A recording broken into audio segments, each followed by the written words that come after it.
The championship statement is writing those things that I want to achieve in my life, or not just achieve, but who do I want to become? And I write those things in present tense as if I already have achieved those and I've already become that person.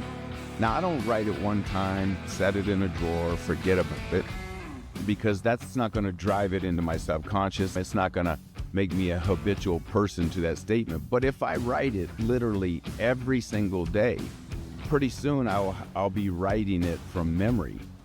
Oh, my subconscious memory, because it'll know exactly what to write next.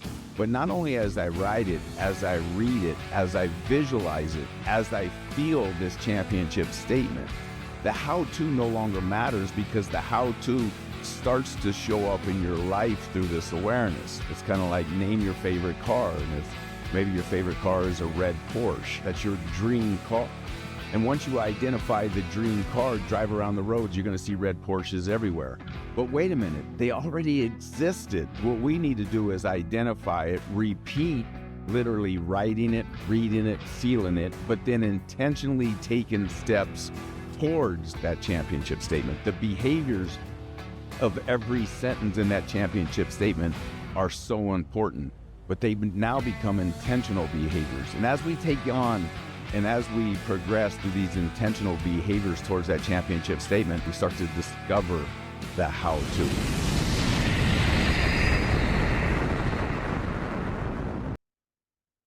Hey gang, welcome, man. Happy New Year.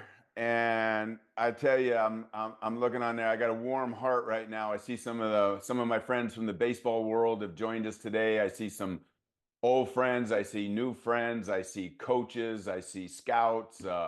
So really cool for me to hang out with you. You know, when we were planning this workshop, we were trying to figure out the perfect date. And I said, well, we need to do it somewhere around the middle of January, because the middle of January is kind of like, it's that crossroads that everything that we decided we were going to do, the things we were going to change, the different thoughts we were going to have, the different habits we were going to create, and all of this work that we did prior to January 1st, we kind of get 2 weeks out and then we reflect and look back and say, uh-oh, man, I need to start over, all over again. And by the way, let me just make sure everyone is okay with, it's okay if you're starting over and it's January 16th. It's no big deal. We got the whole year. Hey, today I'm going to do I'm probably going to challenge some of your philosophy today. And I would tell you that 31 years ago, when I was working with my mentor in Major League Baseball, Harvey Dorfman, who wrote The Mental Game of Baseball, he also challenged my philosophy. And my philosophy, by the way, needed challenged because I was living in a dark place. See, I had dark thoughts. I had dark emotions. And what am I talking about? What I'm talking about is the meanings and the stories we attach to the events in our lives that determine our mindset and the life we live. Man, I need to say it again.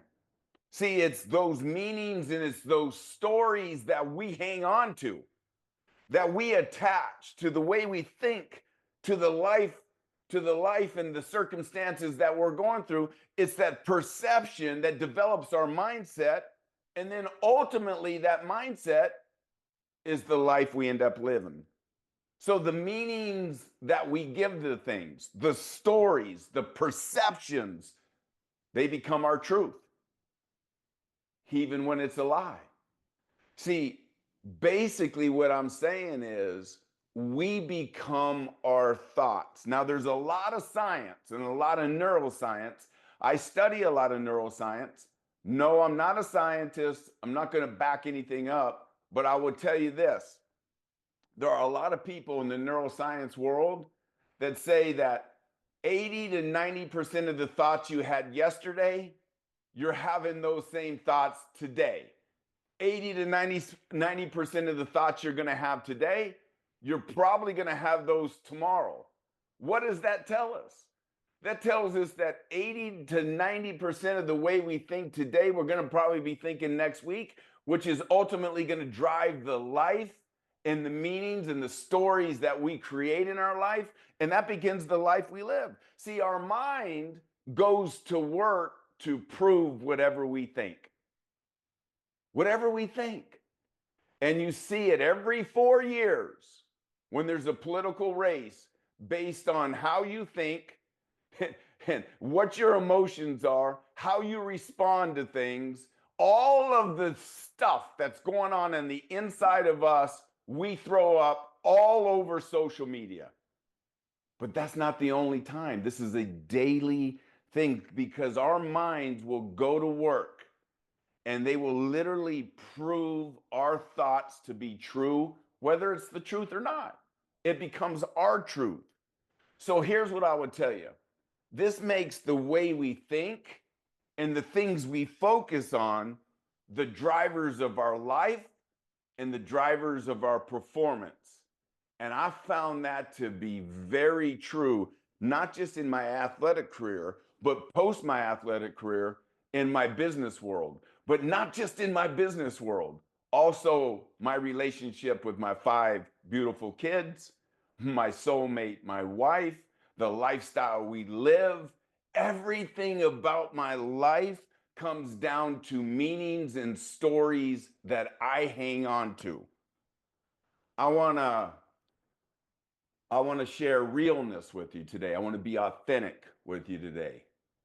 So I want to share a story that I've titled The Lie I Told Myself. I have to literally go back to 1993. And in 1993, we had just won. I was a Major League Baseball pitcher for the Toronto Blue Jays. 1993, we just won our 2nd world championship. Now, and in consecutive years, we won in 92, then we won again in 93.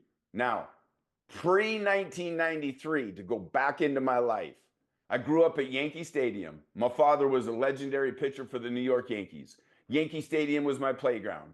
Monument Park was my monkey bars. I got to hang around Mantle, Maris, Ford, Yogi Berra, Thurman Munson, Bobby Mercer. I can go on and on and on. And I had the ability to inherit my father's relationships in that Yankee team. It was crazy because everyone I was around as a kid was living their dream. No failures to their dreams.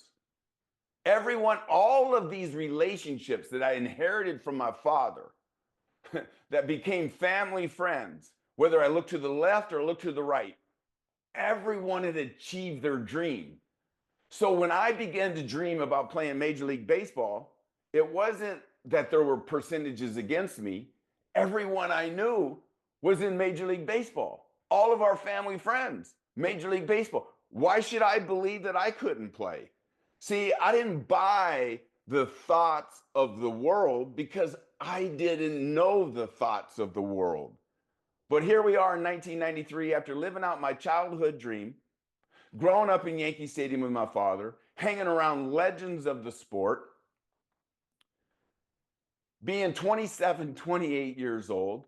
If you looked at me from the outside, you're like, man, grew up at Yankee Stadium, got a legendary father where people respect him around the world.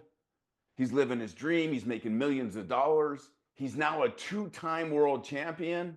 Like, geez, man, that guy's got it all. Talk about lucky.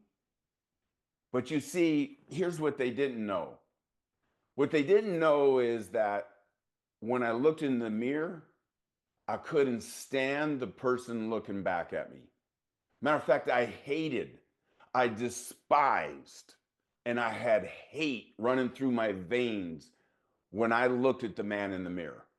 And the reason is because 12 years prior to that moment, after becoming a 2-time world champion, 12 years prior to that moment, I was 15, my little brother was 11.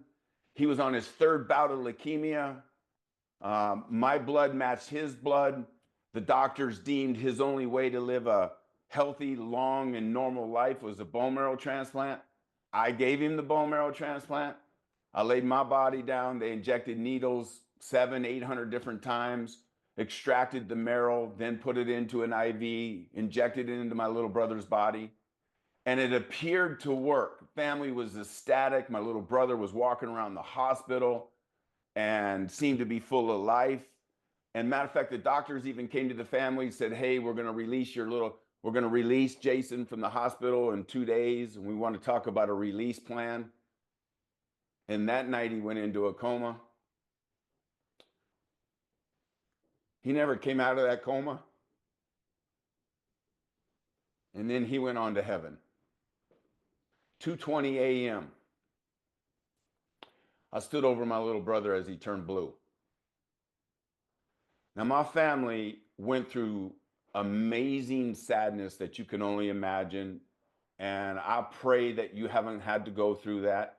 But if you haven't had to go through something like that, there's a really good chance you know someone who's gone through that. I mean, I look back, I'm a father of 5 now, and I think about my mom and dad when I reflect and look back on that time. They had to bury their 11-year-old son, right? So we can come up with all kinds of stories. It wasn't fair, this and that. But let me tell you the story I was telling myself. I told the story that it was my fault. It was my marrow. See, I was playing the blame game. The doctors came to me. They realized I was in, man, I'm sorry. They realized I was in bad shape. And they said, Todd, you did everything you could do. My mom and dad, they came to my rescue. You did everything you could do. There's nothing else you could have done. But you see, I was a 15-year-old boy with a mind of my own, and I didn't care what someone else was telling me. I was playing victim to my little brother's death. I was playing the killer, and because I was playing the killer, I had so much hate in me. I was so mad at the world that they took my little brother from me. So I had traditional sadness like our family. I had hate, and I had guilt. I mean, it was hard for me to look at my parents thinking, man, that was my marrow that put him into a coma that took his life. Now, here's the problem with this story. I emotionally feel it today telling you. Now, I want you to think back. Imagine the emotions as I told myself this story in 1981. But I didn't just tell the story one time. You see, I told this story to myself, and I felt the emotions of that story over and over and over.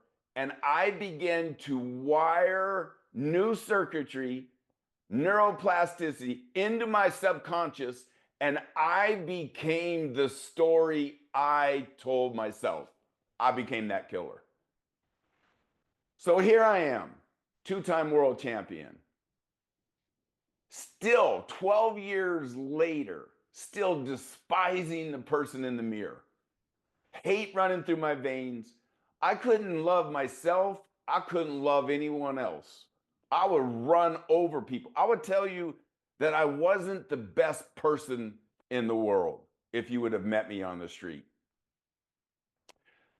Now, the crazy thing about it is, I realized I needed help because I was emotionally landing in the same place too many times. On the baseball field, off the baseball field, both places. And I was like, man, I need help. I'm tired of feeling this way. But I was also felt like all of those emotions, it was blocking me from the blessing, which means I felt like I was underperforming on a major league base. So I wanted help. So I reached out to the only guy I knew that had helped so many other Major League Baseball players. This guy's name was Harvey Dorfman. Harvey Dorfman wrote The Mental Game of Baseball. He wrote The ABCs of Hitting. He wrote The Mental Game of Pitching. And he had worked with so many different people in Major League Baseball, so many Hall of Famers. And I'll never forget calling Harvey, because my friend Dave Stewart gave me his number. And Dave Stewart basically saved my life when he told me I should call Harvey. And I reached out to Harvey Dorfman. I called Harvey. I said, Harvey, this is Todd Stottlemyre. I need to book an appointment with you. He said, man, I've been waiting on you. Now, I got to tell you something. He said he was waiting on me. I didn't even know, I didn't know Harvey knew who I was. You know, I didn't think I was a big deal. How could Harvey know who I was? I booked a 2-hour meeting with Harvey in the spring in 1994, 31 years ago. And I booked this meeting, this 2-hour meeting. He was on the East Coast of Florida. I drove the East Coast of Florida. He was in a hotel room. I walked into his hotel room. That 2-hour meeting lasted 12 hours. And I would tell you, in that 12-hour session, he broke me down, man. I cried, I laughed. He took me to my knees. And he took me to my knees when he asked me this question. About 30 minutes into the session, he said, Todd, would you do it again? I said, man, do what? He said, would you give that bone marrow transplant to your little brother all over again? See, Harvey had done research on Todd. And I said, Harvey, I'd do it every minute, every second of every minute of every hour of every day of every week of every month, and every month of every quarter, and every quarter of every year. I'd do it. And then after he listened to me, he says, why? And I didn't have an answer. And then he said to me, didn't you already do this? And I said, yes. Didn't you already do everything you could possibly do? I said, I think so, Harvey. He said, Todd, he says, it's time to let that go. And it's time for you to forgive you. It was the first time in 12 years someone said, let it go. And it's time you forgive. I need you to hear the word forgive you. Now I'm going to tell you something. It was like the whole world, like I felt so light, had immediately come off my back and shoulders. Now here's what I want you to know. I wasn't healed. I was relieved. The healing process was going to take years. Because let's think about it. It took me years to get to that point. So you don't heal overnight. It's not I'm not talking about pixie dust and all of this. But I want you to stop and think for 1 second right now. What story could we possibly be hanging on to that still blocks us emotionally and mentally? What conversation did we have yesterday we're still thinking about today? What are we still trying to control that's uncontrollable? I mean, look, I'm praying that you're getting this. You see, because Harvey, in the last hour of that 12-hour meeting, here's what he said to me. He said, Todd, he says, will you go on a 7-day challenge? I said, I'll do whatever you say. See, because I didn't like where I was at. And he said, for the next 7 days, and by the way, it was pre-spring training, so it was the off season. He said, look, you're not allowed to compete. He said, matter of fact, every time mentally you start to get sideways and emotionally you start to turn, you're not allowed to react or respond to the thought or to the emotion. The only thing you can do is document what you're thinking, what the emotions are, and what you believe is driving you to think and feel that way. I said, I'm in. I did this for 7 days. That was the beginning of me journaling and capturing my best thoughts. Now, here's what's crazy. At the end of the 7 days, Harvey and myself, we got back together. And we went through everything that I had journaled for 7 days, all those thoughts, all those emotions, all those circumstances. And you know what Harvey said to me at the end of 7 days? He said, Todd, he says, we went through it together. He says, but I want you to step back and look at this. All those thoughts and emotions that bothered you, that kind of got you in a deal. He says, there's not one time, there's not one circumstance that you could have controlled the outcome, but it bothered the hell out of you. And I was like, wow. I said, you're right. This was the birth of the championship statement. He says, the things you think about, Todd, the things you focus on, the things you're giving your power to, They're not even in your control.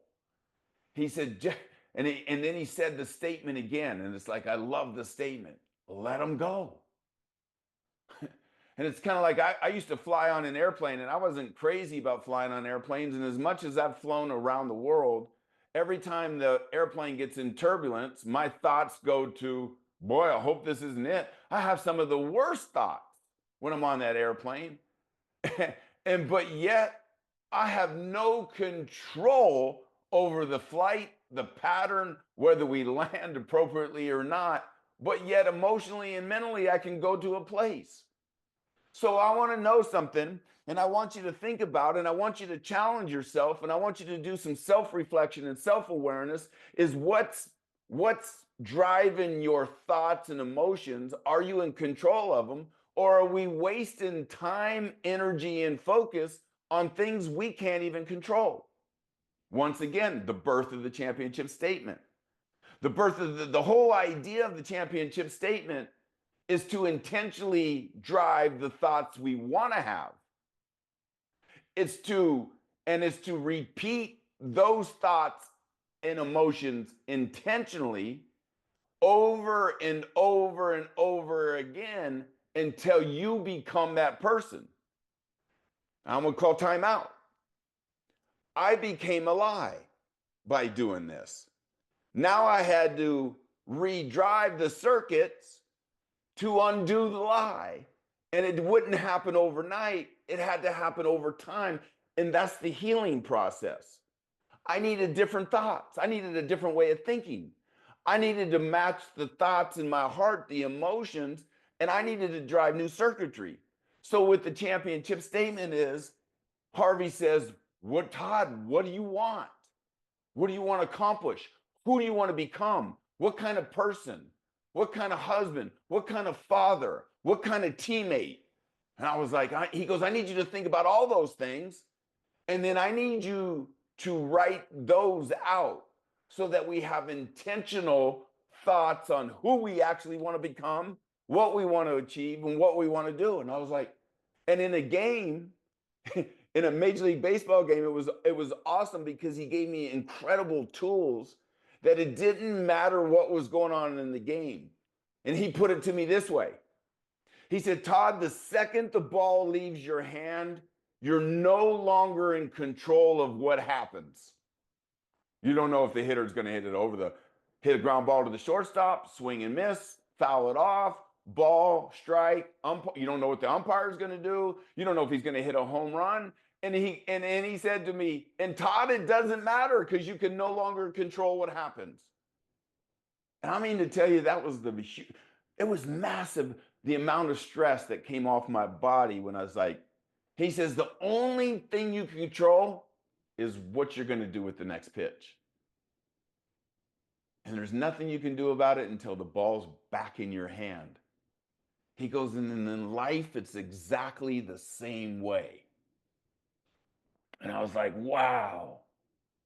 So what I realized in this whole process is, and in the championship statement, in the formation of it is writing the things we want, who we want to become, but not writing them as that I'm striving to get there. Is write them in present tense as if you've already achieved those things, so that we can drive those intentional thoughts and behaviors and focus and emotions as if you already own it. And the more you own it, and the more you read it, and the more you write it, and the more you visualize it, the more you become it, just like the lie I told myself. It works both directions. See, what I realize is the world is going to bend and conform to what you believe. And the seeds that you sow to those beliefs. That's the championship statement. It's intentionally, literally choosing what you're going to focus on. Now, look, let's be real. The world's going to come at us. It's going to try to distract that intentional focus. Things are going to happen, right?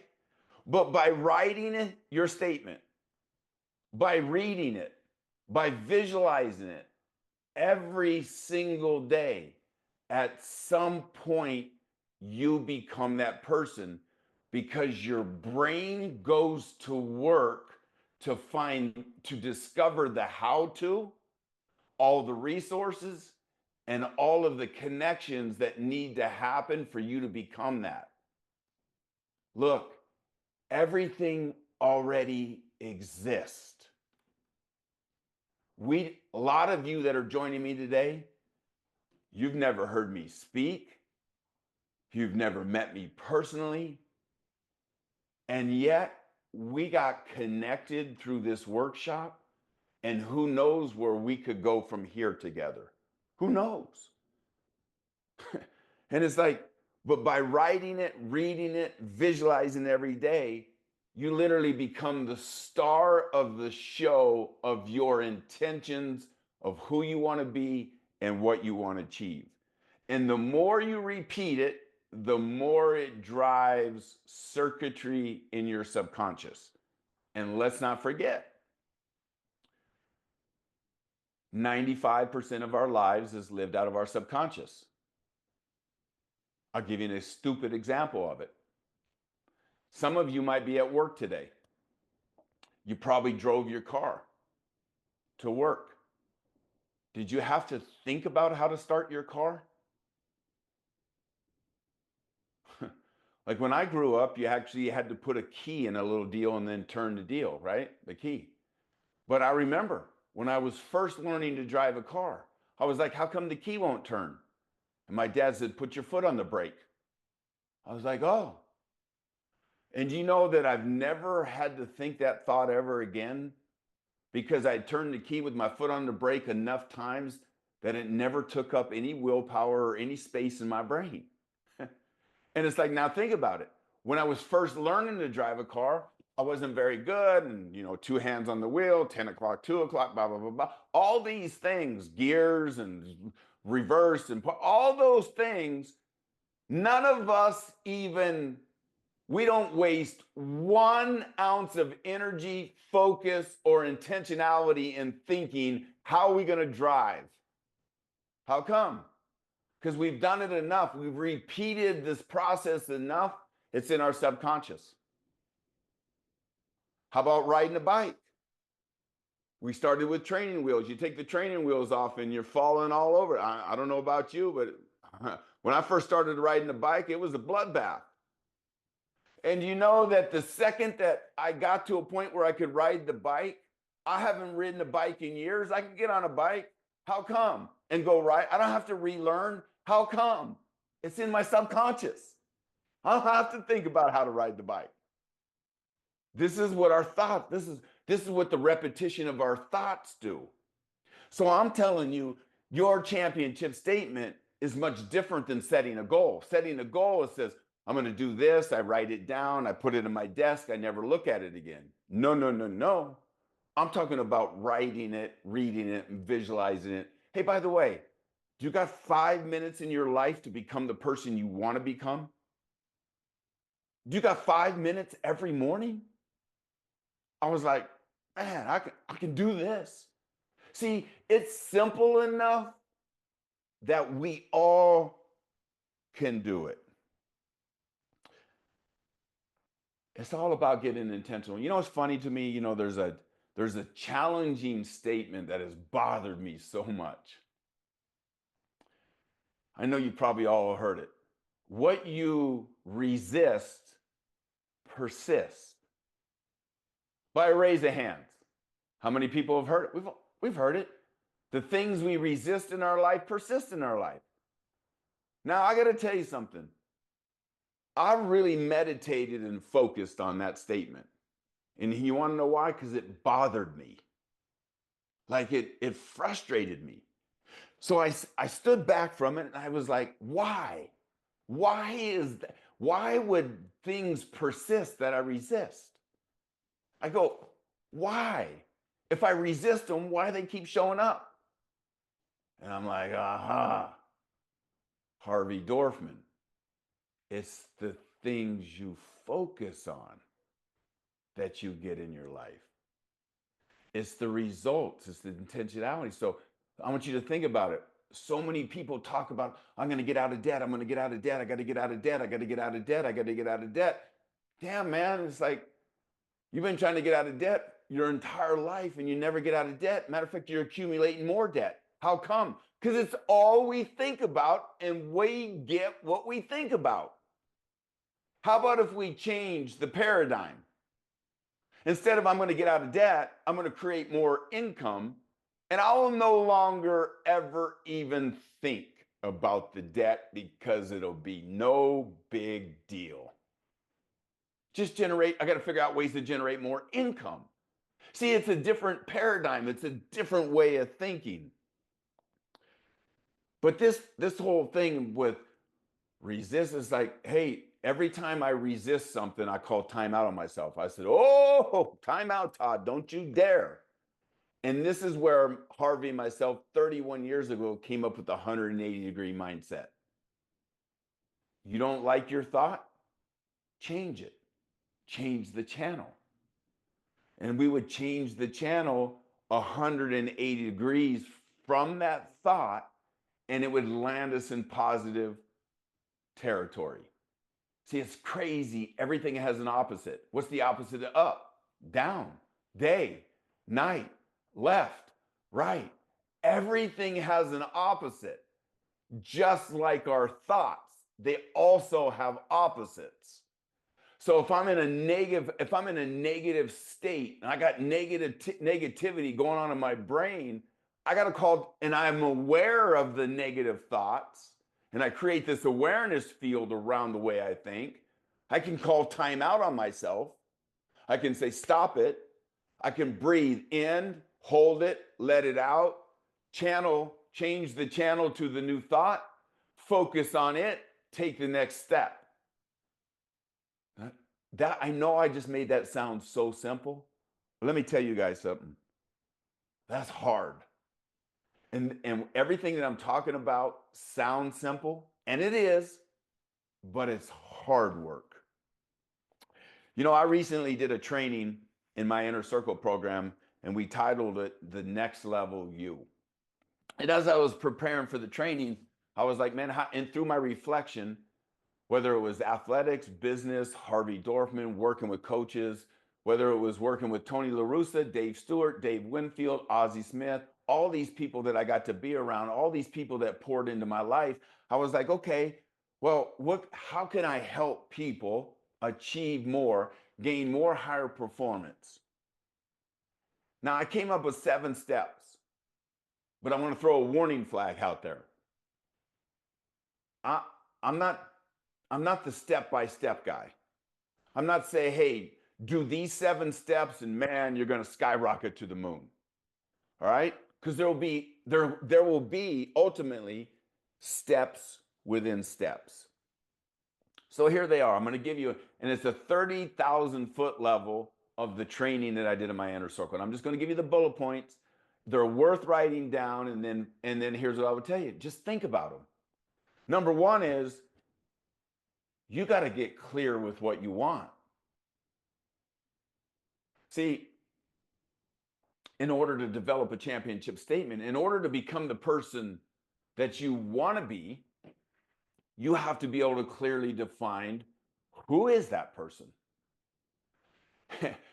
and it's not just about, hey, I want to make more money, or I want a better relationship with my spouse, or I want a better relationship with my kids. It's like, man, we got to get clear, right? The more specific, the better it is. So the first thing is, we got to get clear. Now, let me warn you, because I'm going to throw another warning flag into the workshop. If you're not clear with what you want to achieve and who you want to become, look, this might be the gold of this whole workshop. If you're not clear, and I'm talking about crystal clear with what you want to achieve and the type of person you want to become, life is going to come at us.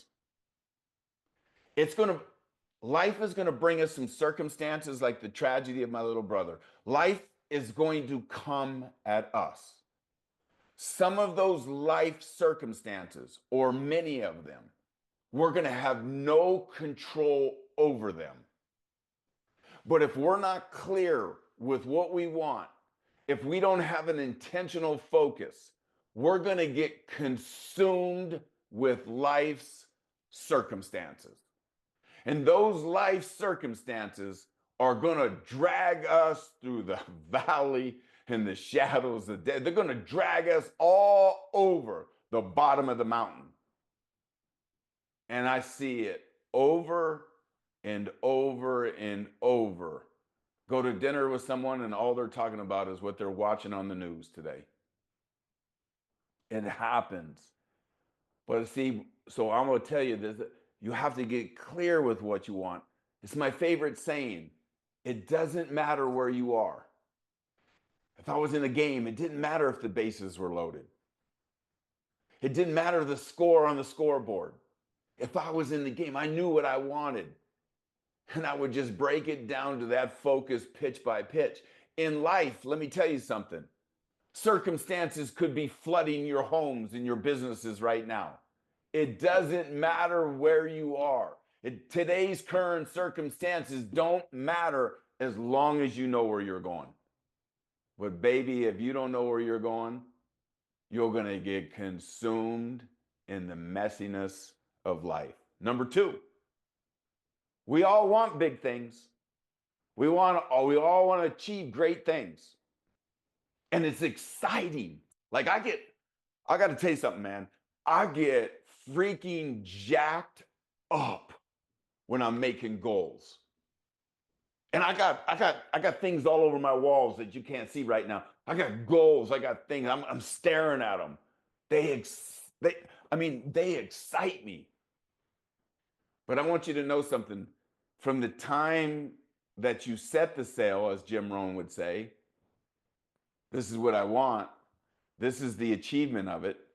There's a space between the two I call the gap. Now, let me tell you what happens in the gap. Life, challenges, walls, failures, setbacks, other people's opinions, fears, self-doubt. I call the gap all the crap. That's what I call the gap. Yeah, we all want this. We want this, baby. And we're excited. The question is will you own the gap and be willing to go through what's necessary to become who you need to become and achieve what you want to achieve? And I'm going to tell you something, another warning flag. 99% of the people won't, which is why they're going to live 2025 the exact same way as they lived in 2024. That's a sobering thought. Number three is you got to own your story. What story are you telling yourself and who are you? It's the lie I told myself that I became. So I'm going to tell you something. You have to get out of your past and you have to get conscious and present. And then you have to live out of the imagination of your future. You need to let go, learn. I need you to learn and let go of the past. I need you to get conscious and get present with this moment. And I need you to operate out of the imagination and the excitement of the future. By the way, that's beautiful. All right? So I need you to be the creator and I need you to be the star of your story. Number four, life is happening for me, not to me. That's number four. Which means what? It means the pain is for us. The setback is for us. Falling down is for us. The failure is for us. Not getting back up is a choice. Falling down was for us. Challenges for us. Things not going right in your business or in your life.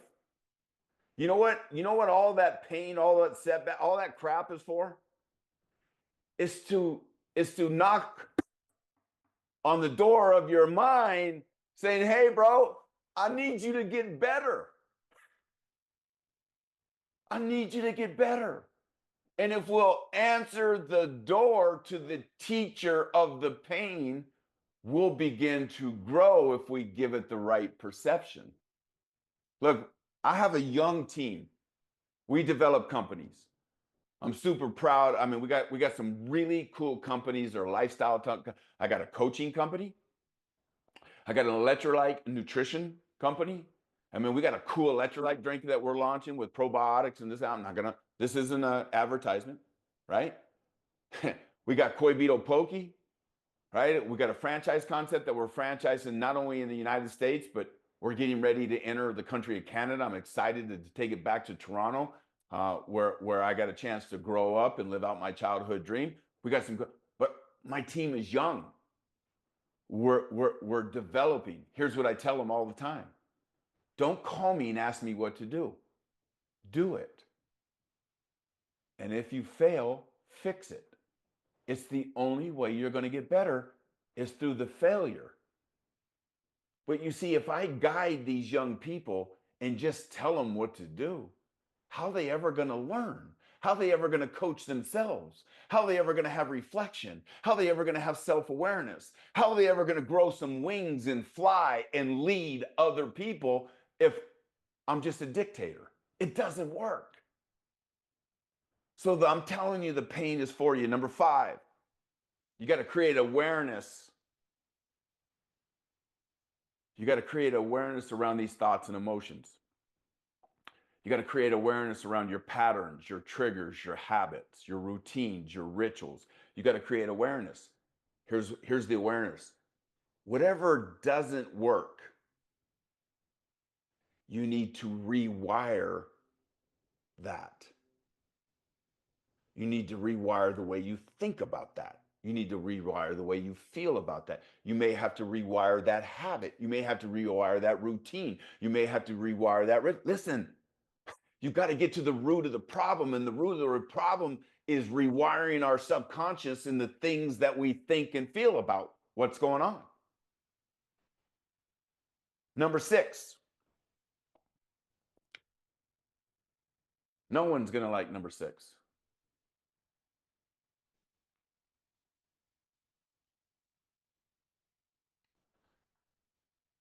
Everyone talks about it, no one does it. I need you to get uncomfortable.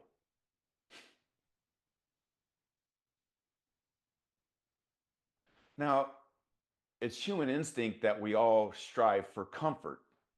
We strive for freedom. We strive for comfort. We want to be just like, we don't want to be challenged. Do you realize we don't want to be challenged? We don't want to be criticized. It's like, oh, God forbid for me to criticize anyone in today's world. It's like, see, they don't want people don't want constructive criticism. Why? Because it's uncomfortable. I'm telling you, we're not going to grow and go to the next level without getting uncomfortable. I'm going to tell you something. When I started this workshop, I was uncomfortable. Preparing for this was uncomfortable. It was uncomfortable. Hey, listen, for me to follow my own teaching of this workshop, it's uncomfortable. Look, I'm flawed. I'm human. I screw up everything I teach. I screw up. By the way, everything. You know, the beauty, though, is that I've had so many great mentors in my life that I have a toolbox that I don't have to stay emotionally upset for an hour, just for a couple minutes. Matter of fact, I have a rule that I'll never walk into my house to my family with bad thoughts and bad emotions. Matter of fact, and I'll sometimes come and I tell my wife, I said, I'm going for a walk. I got to go get quiet with myself. And you know that I'm so screwed up, sometimes it takes 10 miles. I'll be so jacked up in my mind and it's like so frustrated, so overwhelmed. so much crap going on. It's like it takes me 10 miles to come back to a place and get centered and have peace again. 10. Now you might think to yourself, man, I just needed to take a walk around the block. You're just not as screwed up as I am. That's all. But I got to tell you, I need you to push the uncomfortable levels. And then the reminder with that is play the long game. Who are you going to be 5 years from now, 10 years from now, 20 years from now? What kind of legacy are you going to live? Number 7, focus.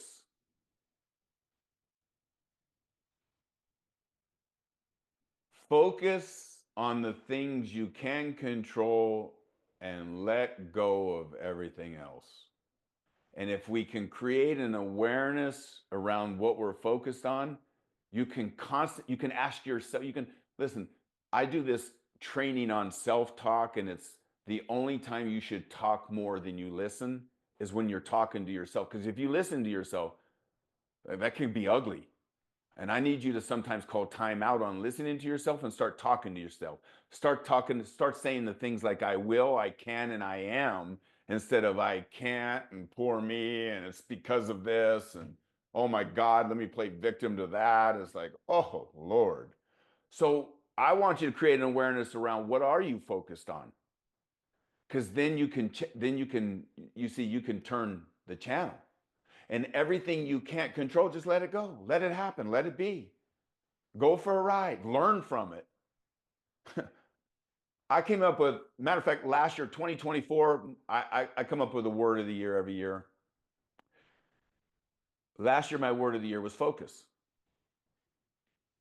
But you know, it was the first year I was like, that's not enough for me. And I backed it up with a 5-word statement. And here it was. Didn't matter what was going on in my life. I just asked myself this question, especially when I was in turmoil, things weren't going good. I would just stop myself and say, Todd, what can I do now? What can I do now? And go focus on that. Look, I'm going to close with a story. I know we've been on here a long time, but I want to wrap this up, these 7 steps to one story. 1999, I'm a pitcher for the Arizona Diamondbacks.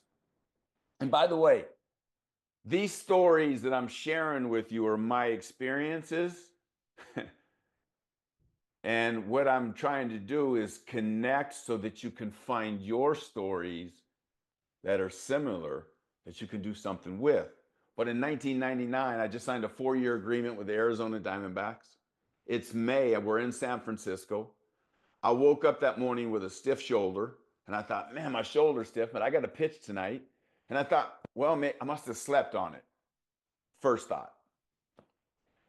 Now, San Francisco, May, cold, wind chill, and it was at Candlestick Park right on the water. Cold, windy, miserable. As I'm warming up, my pitching coach says to me, you all right? And I said, I don't know, man. It's kind of like I got a toothache in my shoulder. It just kind of aches. I said, maybe I slept on it wrong. Maybe it's the cold, maybe whatever. You know, and I was looking for a reason that it might be that. I said, but I wasn't really focused on it. But he noticed it, that I was kind of struggling getting loose. But as I got going, and then I go through the first inning. After the first inning, I'm in the dugout. And the pain is going from kind of a toothache, and it's growing. Second inning grows. Third inning, I'm in pain. Fourth inning, more pain. I go out for the 5th inning. I think I'm winning like 5-1. Now, starting pitchers, you got to get through 5 innings to get that W in your personal column. So I don't care what it takes. I got to get through this 5th inning. But I throw the first warm-up pitch, and it's 60 feet 6 inches. I throw it 56 feet, approximately. Buck Showalter comes running out of the dugout. He says, bro, you all right? And he probably didn't say bro, but it's my language today. And I said, man, I got my shoulders just kind of aching. And he said, let's get you out of here. I said, oh no. Like, I got a 5-1 lead. I'm getting this W. I said, let me just try to throw a couple more. I threw the next one. It didn't get 60 feet 6 inches either. And I had this like sharp pain in my shoulder. And I looked at him. I said, yeah, I'm done. Next morning, I flew to Arizona, got with the team doctor. Team doctor says we need to do an MRI. I do an MRI. He calls me, non-conclusive, Todd. You need to do another MRI. We're going to shoot dye in your shoulder.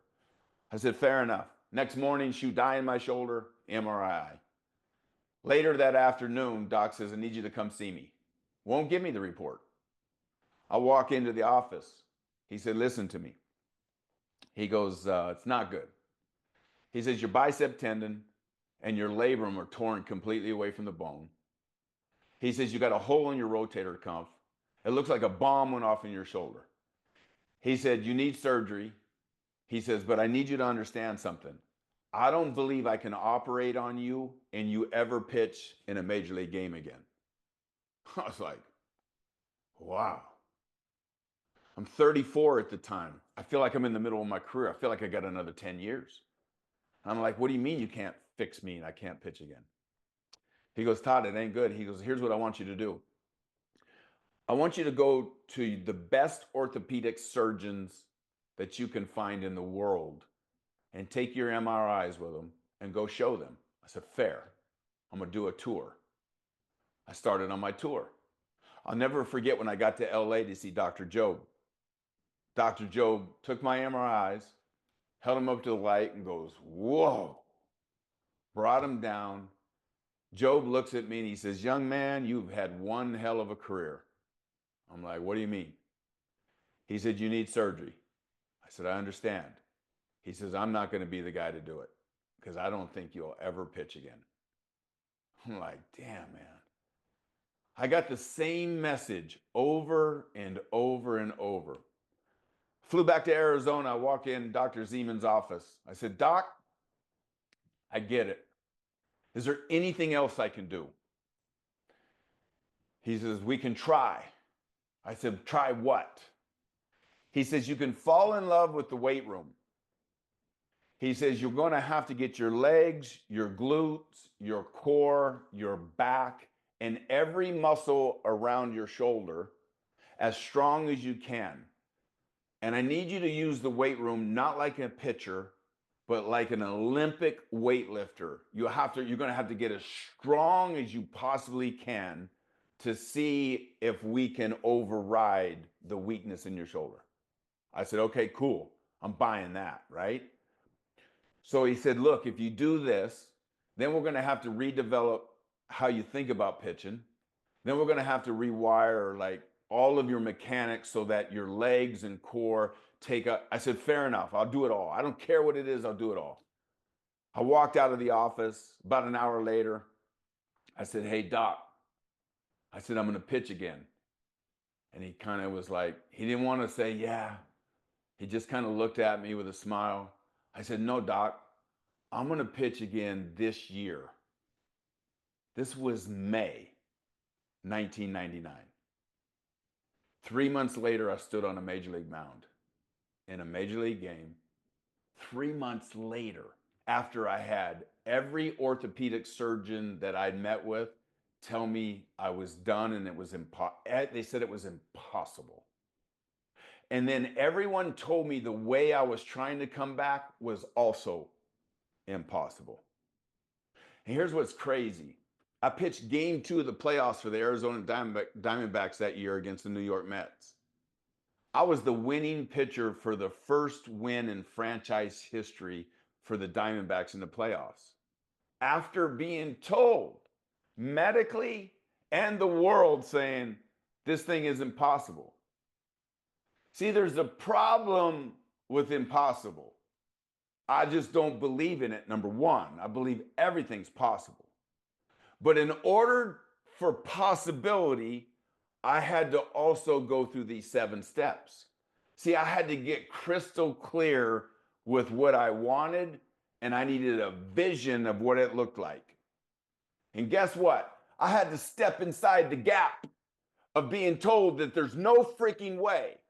And I had to step inside the gap and I had to grow and change. And there were walls and obstacles. I promise you, there were days that I was in so much pain that I questioned the ability to move forward.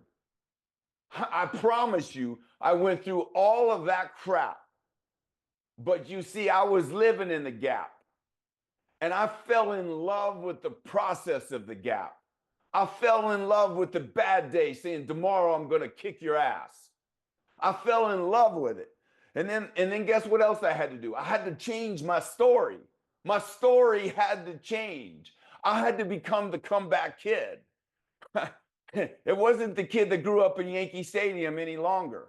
I had to change my story. See, I want you to know something. Every day I was going through pain, learning new lessons of what I could and couldn't do. I was learning new possibilities. Number 5, I had to rewire thoughts and emotions. And every time I had a bad thought, I had to get to the core of that and say, I can do this. And I had to rewire the self-talking statements in my mind. And let me tell you something. Was I pushing uncomfortable? Every second of every day going through this was uncomfortable as hell. And then guess what?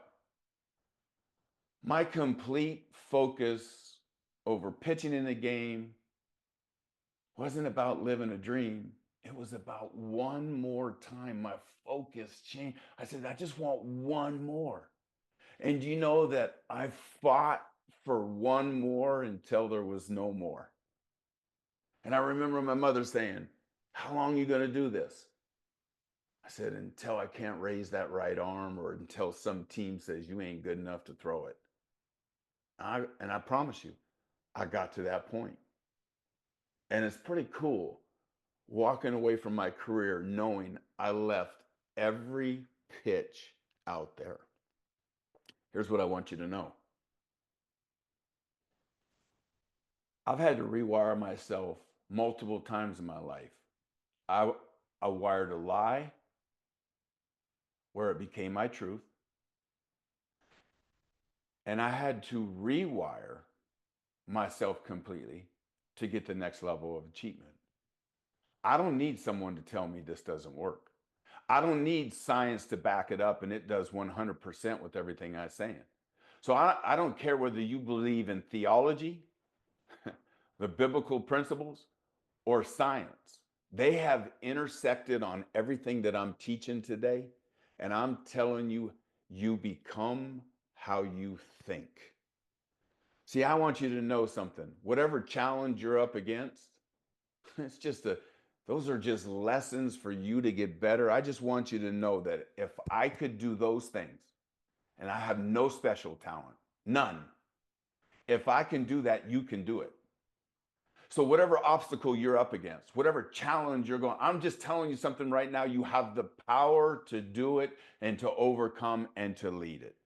I know this as I'm going to turn it back to Camden, and we're going to go through some questions. The next level you is waiting on for you to answer that door. Get up off that couch and man, go answer that door. You're going to love who's going to walk inside.